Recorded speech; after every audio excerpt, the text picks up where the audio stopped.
Mary's lovely കിച്ചൻ്റെ പുതിയൊരു വീഡിയോയിലേക്ക് എല്ലാവർക്കും സ്വാഗതം.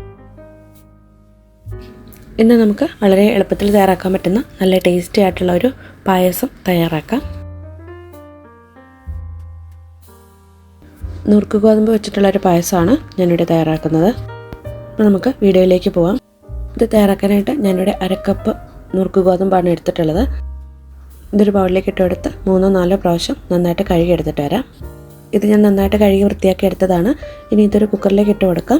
ഇതിലേക്ക് 1.5 കപ്പ് വെള്ളം കൂടെ ഒഴിച്ച് കൊടുത്തിട്ടുണ്ട്. അരക്കപ്പ് ഗോതമ്പാണ് ഞാൻ എടുത്തത്. 1.5 കപ്പ് വെള്ളം കൂടെ ഒഴിച്ചിട്ടുണ്ട്. ഒരു വിസിൽ വന്നാൽ മതി, അപ്പോഴേക്കും നന്നായിട്ട് ഇത് വെന്ത് കിട്ടും. ഇതിലേക്ക് ചേർക്കാനായിട്ട് 3/4 കപ്പ് ശർക്കര ഞാനിവിടെ എടുത്തിട്ടുണ്ട്. ഇതിലേക്ക് 1 കപ്പ് വെള്ളം കൂടെ ഒഴിച്ച് ഒന്ന് മെൽറ്റ് ചെയ്തെടുക്കാം. മെൽറ്റ് ചെയ്ത ശർക്കര ഒന്ന് അരിച്ചിട്ട് വേണം എടുക്കാനായിട്ട്. ചില ശർക്കരയിൽ പൊടിയും കട്ടയൊക്കെ ഉണ്ടാവും. നമ്മൾ വേവിക്കാൻ വെച്ചിരുന്ന ഗോതമ്പ് ഒരു വിസിൽ വന്നതിന് ശേഷം ഞാൻ സ്റ്റവ് ഓഫ് ചെയ്തെടുത്തതാണ്. ഇതിപ്പോൾ പാകത്തിന് വെന്തിട്ടുണ്ട്. വെള്ളമൊക്കെ കറക്റ്റായിരുന്നു. നമ്മൾ ശർക്കര മെൽറ്റ് ചെയ്തത് അരിച്ചെടുത്ത് വെച്ചതാണ്. ഇനി നമുക്കിതെങ്ങനെയാണ് തയ്യാറാക്കുന്നതെന്ന് നോക്കാം. ചൂടായ പാനിലേക്ക് 2 ടേബിൾ സ്പൂൺ ഗീ ഇട്ട് കൊടുക്കാം. ഗീ നന്നായിട്ട് ചൂടായിട്ട് വരുമ്പോൾ ഇതിലേക്ക് തേങ്ങാക്കൊത്ത് ഇട്ട് കൊടുക്കാം. ഇത് കുറച്ച് തേങ്ങാക്കൊത്ത് മാത്രമാണ് ഞാനിവിടെ എടുത്തിട്ടുള്ളത്. ആവശ്യത്തിന് നമുക്ക് എടുക്കാം. തേങ്ങാക്കൊത്ത് നന്നായിട്ടൊന്ന് മൂത്ത് വരുമ്പോഴേക്കും കുറച്ച് കാഷ്യൂ നട്ട്സും കിസ്മിസും കൂടി ഇട്ട് എല്ലാം കൂടെ ഫ്രൈ ചെയ്തെടുക്കാം. ഇപ്പോൾ തേങ്ങാക്കൊത്ത് നന്നായിട്ടൊന്ന് മൂത്ത് വന്നിട്ടുണ്ട്. ഇനി ഇതിലേക്ക് കാഷ്യൂ നട്ട്സ് ഇട്ട് കൊടുക്കാം. കാഷ്യൂ നട്ട്സ് നന്നായിട്ടൊന്ന് മൂത്ത് വരുമ്പോഴേക്കും ഇതിലേക്ക് റൈസിൻസും കൂടി ഇട്ട് കൊടുക്കാം. ഇത് സെപ്പറേറ്റ് ആയിട്ടാണെങ്കിലും ഓരോന്ന് വീതം നമുക്ക് ഫ്രൈ ചെയ്തെടുത്ത് വയ്ക്കാം. ഇതുപോലെ ഒരുമിച്ചിട്ട് കൊടുക്കുകയാണെങ്കിൽ ആദ്യം തേങ്ങാക്കൊത്തിട്ട് അതൊന്ന് ഫ്രൈ ആയിട്ട് വേണം അതിലേക്ക് കാഷ്യൂ നട്ട്സ് ഇട്ട് കൊടുക്കാനായിട്ട്. തേങ്ങാക്കൊത്ത് മൂത്ത് കിട്ടാനായിട്ട് കുറച്ച് സമയമെടുക്കും. കാഷ്യൂ നട്ട്സും റൈസിൻസും ഒക്കെ പെട്ടെന്ന് തന്നെ ഒന്ന് മൂത്ത് കിട്ടുന്നതാണ്. റൈസിൻസ് ഏറ്റവും അവസാനം വേണം ഇട്ട് ഫ്രൈ ചെയ്തെടുക്കാനായിട്ട്. അപ്പോൾ ഇത് മൂന്നും നന്നായിട്ടൊന്ന് ഫ്രൈ ആയി വന്നിട്ടുണ്ട്. നല്ല ഗോൾഡൻ ബ്രൗൺ കളറിൽ വന്നിട്ടുണ്ട്. ഇനി നമുക്കിത് കോരിയെടുക്കാം. പാനിലേക്ക് തന്നെ ബാക്കിയുള്ള ഗീയിലേക്ക് നമ്മൾ വേവിച്ച് വെച്ചിരിക്കുന്ന ഗോതമ്പ് ഇട്ട് കൊടുക്കാം. നിങ്ങൾക്ക് വേണമെങ്കിൽ കുറച്ച് ഗീയും കൂടി ഇതിലേക്ക് ചേർത്ത് കൊടുക്കാം. ഞാനിതിലേക്ക് 1 ടേബിൾ സ്പൂൺ ഗീയും കൂടെ ചേർത്ത് കൊടുക്കുന്നുണ്ട്. ഗീയൊക്കെ ഇതിലേക്ക് നമ്മുടെ ആവശ്യത്തിനനുസരിച്ച് ചേർത്ത് കൊടുക്കാം. ഗോതമ്പ് നെയ്യിലിട്ട് 2-3 മിനിറ്റ് ഒന്ന് വരട്ടിയെടുക്കാം. ഇനി ഇതിലേക്ക് നമ്മൾ അരിച്ച് വെച്ചിരിക്കുന്ന ശർക്കര ഒഴിച്ചു കൊടുക്കാം. ശർക്കരയും നെയ്യും ഗോതമ്പും കൂടെ നന്നായിട്ടൊന്ന് മിക്സായിട്ട് വരണം. അതിനായിട്ട് കുറച്ച് നേരം ഒന്ന് വരട്ടിയെടുക്കാം. ശർക്കരയൊന്ന് വറ്റി വരണം. അതുവരെ നമുക്കിത് വരട്ടിയെടുക്കാം. ഇടയ്ക്ക് ഇളക്കി കൊടുത്തുകൊണ്ടിരിക്കണം. പിന്നെ നമ്മളിതിലേക്ക് ശർക്കര ചേർക്കുമ്പോൾ നല്ല കറുത്ത കളറുള്ള ശർക്കര എടുക്കാനായിട്ട് ശ്രദ്ധിക്കണം. അങ്ങനെ വരുമ്പോൾ പായസത്തിന് നല്ലൊരു കളറ് കിട്ടും.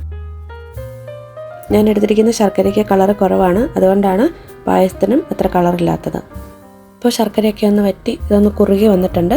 ഇനി നമുക്കിതിലേക്ക് തേങ്ങാപ്പാൽ ചേർത്ത് കൊടുക്കാം. തേങ്ങയുടെ 1-ാം പാലും 2-ാം പാലുമാണ് ഞാൻ എടുത്തിട്ടുള്ളത്. 2 കപ്പ് 2-ാം പാലാണ് ഞാനിപ്പോൾ ഇതിലേക്ക് ചേർത്ത് കൊടുക്കുന്നത്.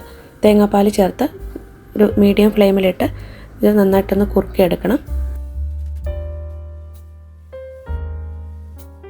ഇതിപ്പോൾ ഒന്ന് കുറുകി വന്നിട്ടുണ്ട്. ഇനി നമുക്കിതിലേക്ക് വേറെ കുറച്ച് ഇൻഗ്രീഡിയൻസ് കൂടെ ചേർക്കാനുണ്ട്.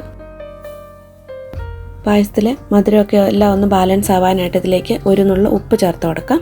പിന്നെ നമ്മൾ ശർക്കര ചേർക്കുന്ന പായസത്തിൽ ഒരല്പം പഞ്ചസാരയും കൂടി ചേർക്കുന്നത് നല്ലതാണ്. ഈ ശർക്കരയുടെ കുത്തലൊന്നും പായസത്തിൽ ഉണ്ടാവില്ല. 1 ടേബിൾ സ്പൂൺ ഷുഗറാണ് ഞാനിപ്പോൾ ഇതിലേക്ക് ചേർത്തിട്ടുള്ളത്. ഇനി ഇതെല്ലാം കൂടെ നന്നായിട്ടൊന്ന് ഇളക്കി യോജിപ്പിക്കാം. ഇനി പായസത്തിൻ്റെ ടേസ്റ്റിന് വേണ്ടിയിട്ട് നമുക്ക് അല്പം ഏലക്കാപ്പൊടി ചേർക്കാം. 1 ടീസ്പൂൺ ഏലക്ക പൊടിച്ചതാണ് ചേർത്തിട്ടുള്ളത്. ഏലക്കയും പഞ്ചസാരയും കൂടി പൊടിച്ചതാണ്. ഇനി ഇതിലേക്ക് 1/2 ടീസ്പൂൺ ചുക്ക് പൊടിയും 1/2 ടീസ്പൂൺ ജീരകത്തിൻ്റെ പൊടിയും കൂടി ചേർത്ത് കൊടുക്കാം. എല്ലാം കൂടി നന്നായിട്ട് ഇളക്കി യോജിപ്പിക്കാം. ഏലക്കാപ്പൊടിയൊക്കെ നമ്മുടെ ടേസ്റ്റിൻ്റെ അനുസരിച്ച് ചേർത്ത് കൊടുക്കാം.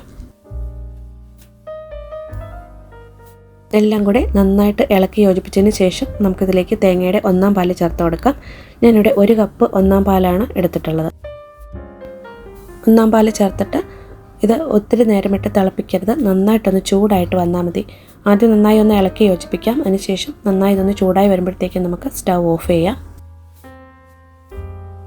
ഇപ്പോൾ പായസം നന്നായിട്ട് റെഡിയായിട്ട് വന്നിട്ടുണ്ട്. ഇനി ഇതിലേക്ക് നമ്മൾ നേരത്തെ വറുത്ത് വെച്ച തേങ്ങക്കൊത്തും കാഷ്യൂ നട്ട്സും കിസ്മിസും കൂടിയുള്ള കൂട്ട് ചേർത്ത് കൊടുക്കാം. നമ്മുടെ പായസത്തിന് കളറില്ലാത്തത് ശർക്കരയ്ക്ക് കളർ കുറവായതുകൊണ്ടാണ്. കളറുള്ള ശർക്കരയായിരുന്നെങ്കിൽ നല്ല ബ്രൗൺ കളറിൽ വന്നതിനെ പായസം. ഒന്ന് ഇളക്കി യോജിപ്പിക്കാം. നമ്മൾ സ്റ്റൗ ഓഫ് ചെയ്തിട്ടുണ്ട്. ഇനി ഇത് വേറെ പാത്രത്തിലേക്ക് മാറ്റാം. നമ്മുടെ നുറുക്ക് ഗോതമ്പ് വെച്ചിട്ടുള്ള വളരെ എളുപ്പത്തിൽ തയ്യാറാക്കാൻ പറ്റുന്ന പായസം നമ്മൾ തയ്യാറാക്കിയിട്ടുണ്ട്. ഇന്നത്തെ വീഡിയോ നിങ്ങൾക്ക് എല്ലാവർക്കും ഇഷ്ടമായെന്ന് വിചാരിക്കുന്നു. വീഡിയോ ഇഷ്ടമായെങ്കിൽ നിങ്ങളുടെ കമൻസൊക്കെ ഒന്ന് അറിയിക്കുക. ഈ ചാനൽ ആദ്യമായിട്ട് കാണുന്നവരുണ്ടെങ്കിൽ ചാനലൊന്ന് സബ്സ്ക്രൈബ് ചെയ്ത് സപ്പോർട്ട് ചെയ്യാൻ മറക്കല്ലേ. അതിനടുത്തുള്ള ബെല്ലൈക്കൺ കൂടെ പ്രസ് ചെയ്യുകയാണെങ്കിൽ ഞാനിടുന്ന എല്ലാ വീഡിയോസിൻ്റെയും നോട്ടിഫിക്കേഷൻസ് നിങ്ങൾക്ക് ലഭിക്കും. പുതിയൊരു വീഡിയോയുമായി നമുക്ക് വീണ്ടും കാണാം.